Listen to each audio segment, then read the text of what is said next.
proposition de loi que je vous présente, c'est que plusieurs milliers de Kanaks, le FLNKS annonce au départ le chiffre de 20 000,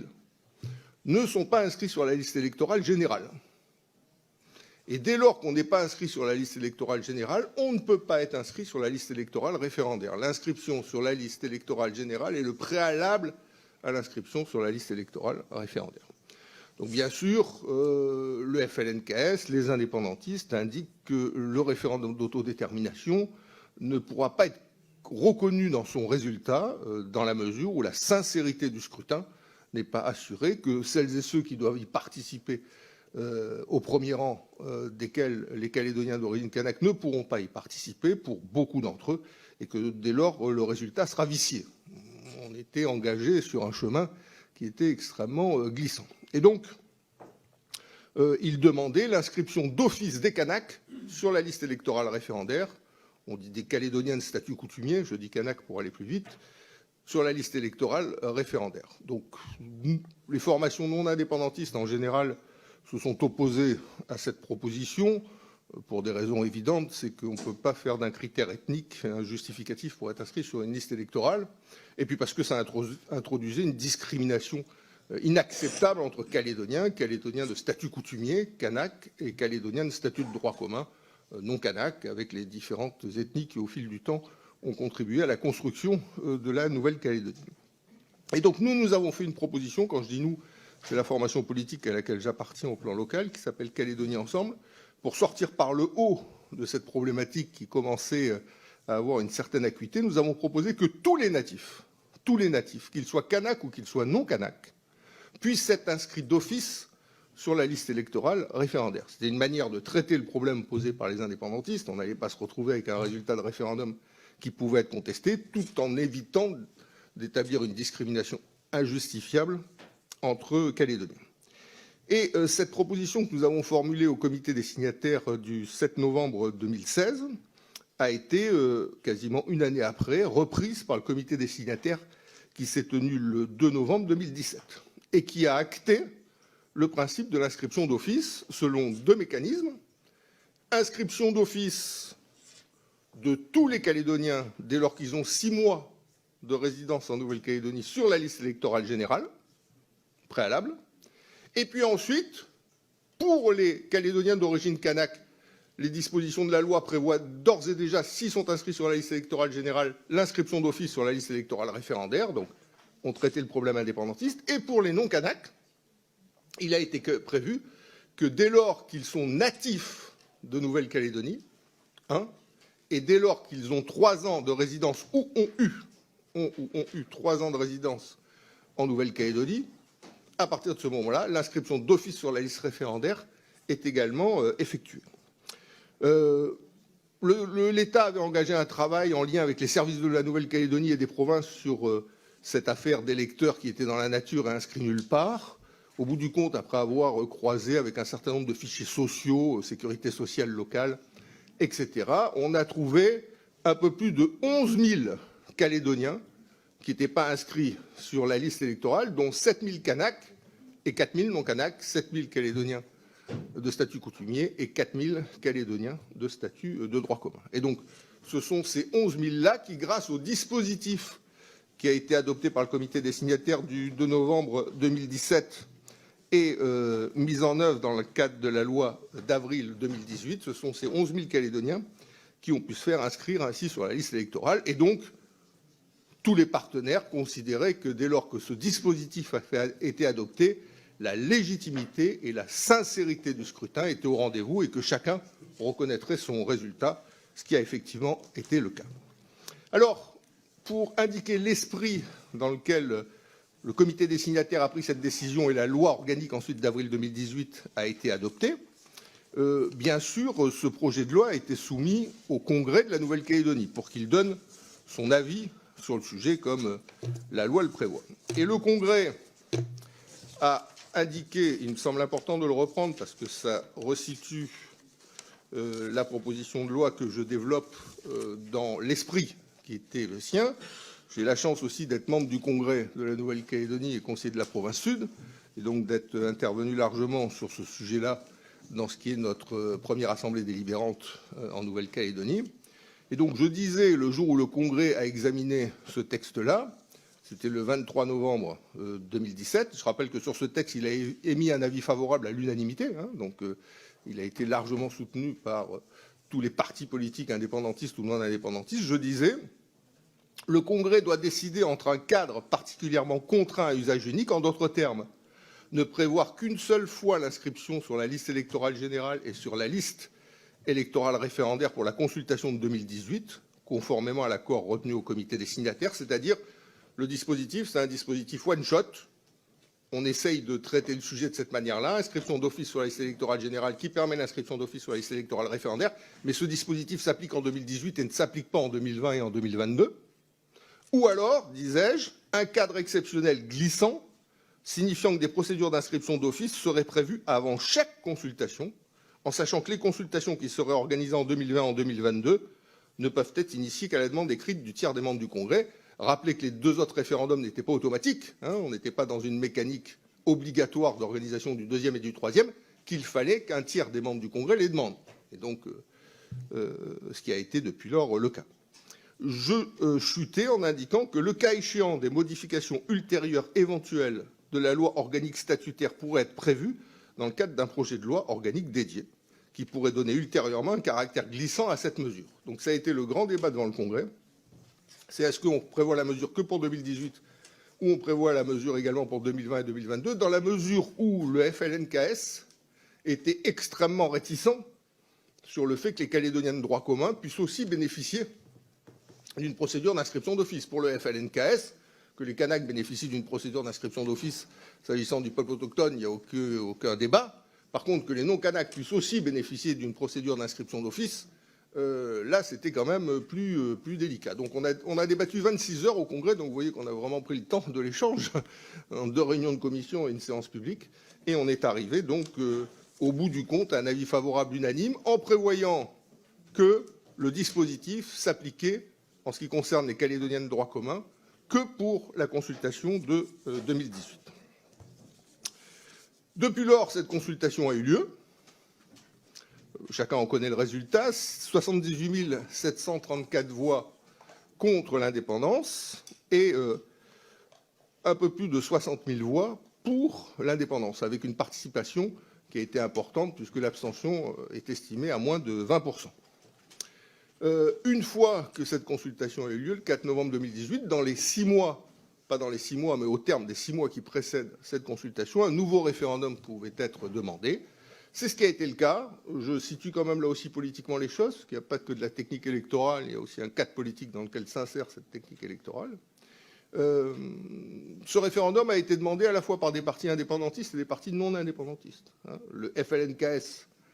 a demandé l'organisation de ce deuxième référendum, mais des formations politiques dénommées Avenir en confiance, qui pour l'essentiel sont composées des républicains,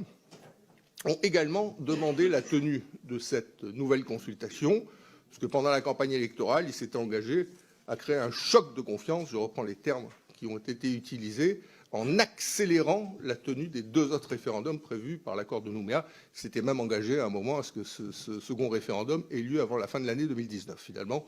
ce second référendum a été organisé, prévu pour le 6 septembre 2020. En ce qui concerne la formation politique à laquelle j'appartiens, Calédonie Ensemble, nous n'avons pas sollicité à notre référendum. Nous considérons qu'une fois que le peuple calédonien a été consulté et a donné son choix, qui est de rester au sein de la République avec un pourcentage important de 57-43, qu'à partir de ce moment-là, il était inutile de se lancer dans la mécanique de 2 référendums supplémentaires avec les risques de tensions ethniques, politiques et d'attentisme économique qui en résultent, et que nous devions non plus nous opposer sur l'avenir, mais essayer de nous rassembler sur l'avenir, et au lieu de faire encore des référendums d'autodétermination pour ou contre l'indépendance, nous devions essayer, comme l'ont fait Jacques Lafleur et Jean-Marie Tjibaou avec les accords de Matignon, comme l'ont fait Jacques Lafleur et Roch Comitan avec l'accord de Nouméa, nous devions essayer de trouver un référendum de consensus pour un avenir rassemblé pour tous les Calédoniens. Bon, cette idée, donc, n'a pas prospéré, puisque nous sommes maintenant engagés, du moins pour l'instant, nous sommes engagés dans la tenue de ce deuxième référendum. Donc, voilà le point où nous en sommes rendus. Le comité des signataires qui s'est tenu ensuite, après ce référendum qui s'est tenu le 10 octobre 2019, a été un comité des signataires extrêmement divisé, puisque aucun consensus, contrairement à ce qui s'est passé en 2015 et contrairement à ce qui s'est passé en 2018, aucun consensus n'a été trouvé sur la question du corps électoral. Je vais donner lecture du relevé de conclusion du comité des signataires, qui dit la chose suivante. Le comité des signataires confirme le principe que les électeurs nés en Nouvelle-Calédonie et y résidant depuis au moins 3 ans, donc c'est les Calédoniens de statut de droit commun, sont présumés y détenir leurs intérêts matériels et moraux, ouvrant droit à leur inscription sur la liste référendaire. Donc, ils sont présumés détenir leurs intérêts, ça ouvre droit à l'inscription sur la liste référendaire, mais ce n'est pas une inscription d'office. Ça n'est pas une inscription d'office, contrairement à la consultation de 2018. Sans changer la loi organique, et j'appelle votre vigilante attention sur le sujet, sans changer la loi organique, le Premier ministre, proposition de l'État, donc à l'occasion du comité signataire, propose que pour la prochaine consultation, je cite, un dispositif de détection exhaustive des électeurs concernés, associé à une démarche incitative de l'État à leur endroit, puisse venir produire les mêmes effets que ceux impliquant une inscription d'office. En clair, l'État nous dit, attention, moi j'ai une procédure alternative, ce n'est pas la peine de vous battre sur le sujet, on va aller chercher chaque électeur par la main pour le faire inscrire, et vous verrez, je cite toujours, ça produira les mêmes effets que ceux impliquant une inscription d'office. À partir de ce moment-là, l'Avenir en confiance et Calédonie ensemble, je cite toujours, estime inacceptable qu'il y ait une différence de traitement s'agissant de l'inscription sur la liste électorale référendaire entre les personnes relevant du statut coutumier et les personnes de droit commun. À ce titre, l'Avenir en confiance et Calédonie ensemble ont demandé, comme en 2018, une modification de la loi organique visant à inscrire d'office les natifs ayant une durée de résidence de 3 ans. Donc, on voit que ce comité des signataires ne s'est pas conclu par un consensus entre les partenaires sur le sujet de ce référendum et de la liste électorale, de la liste référendaire, et qu'une proposition alternative a été faite par l'État de façon à ce qu'on puisse obtenir ou tenter d'obtenir les mêmes effets dans le cadre d'une démarche incitative auprès des Calédoniens qu'on aurait pu obtenir dans le cadre d'une inscription d'office. Hélas, on a aujourd'hui les résultats de cette démarche, et les résultats de cette démarche, c'est d'une catastrophe intégrale. C'est-à-dire qu'une commission s'est réunie, qui est présidée par le haut-commissaire, le 10 janvier dernier. Elle a fait un point de situation dans le cadre de cette procédure qui a été initiée. On a au total aujourd'hui identifié 2500 Calédoniens de statut de droit commun qui devraient être inscrits, pour la majeure partie d'entre eux, sur la liste électorale référendaire et qui ne le sont pas, à qui l'État a écrit en leur disant il faut faire les démarches pour s'inscrire sur la liste électorale référendaire, et les 2/3 ou les 3/4 d'entre eux n'ont pas été chercher leurs recommandés, n'ont pas répondu. Une part d'entre eux n'a pas été retrouvée faute d'adresse postale exploitable. Et donc, au total, on doit considérer aujourd'hui que sur ces 2500 Calédoniens qui auraient dû être inscrits d'office, qui ne le seront pas faute de dispositions dans la loi organique, probablement 90% d'entre eux ne seront pas, au bout du compte, en situation d'aller voter à l'occasion du référendum de 2018. Donc on voit bien que cette démarche,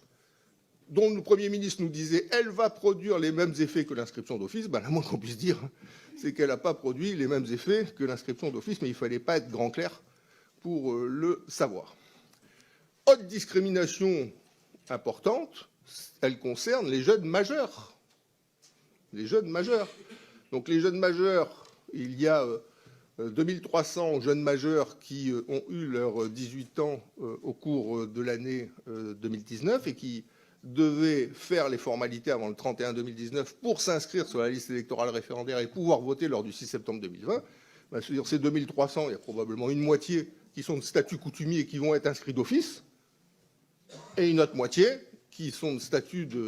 de statut de droit commun et qui, quant à elle, si elle n'a pas fait les démarches, quand on est jeune à 18 ans, on n'est pas automatiquement tout de suite à courir à la mairie pour faire la démarche et s'inscrire, qui, eux, ne voteront pas sur la liste référendaire puisque eux doivent accomplir une démarche individuelle pour être inscrits sur cette liste référendaire. Même chose en ce qui concerne les jeunes majeurs qui auront 18 ans entre le 1er janvier 2020 et le 6 septembre 2020, c'est-à-dire pendant l'année 2020,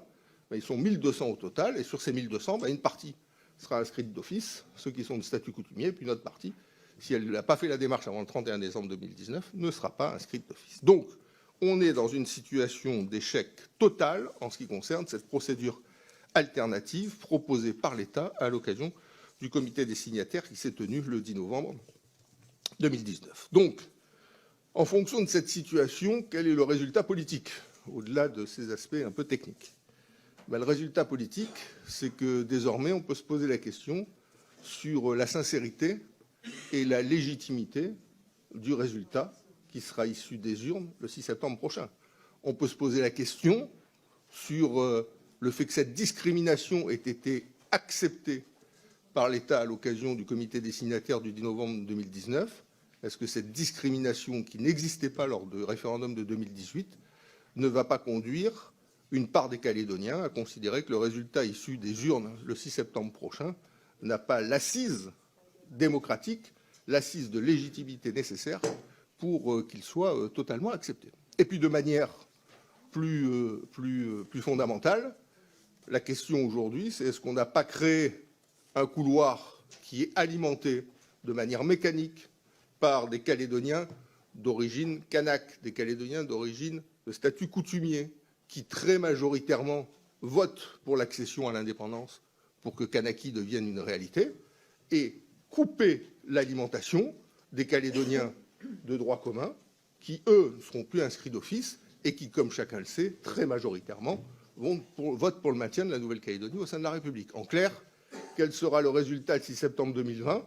étant donné qu'on favorise les Calédoniens d'origine kanak au détriment des Calédoniens d'origine non kanak, et quel sera encore plus le résultat en septembre 2022, puisqu'on aura continué à alimenter un flux majoritaire en faveur de l'indépendance au détriment d'un flux qui, lui, est contre l'indépendance de la Nouvelle-Calédonie. Voilà, Madame la Présidente, je m'excuse d'avoir été un petit peu long dans la présentation de ce sujet, mais vous comprendrez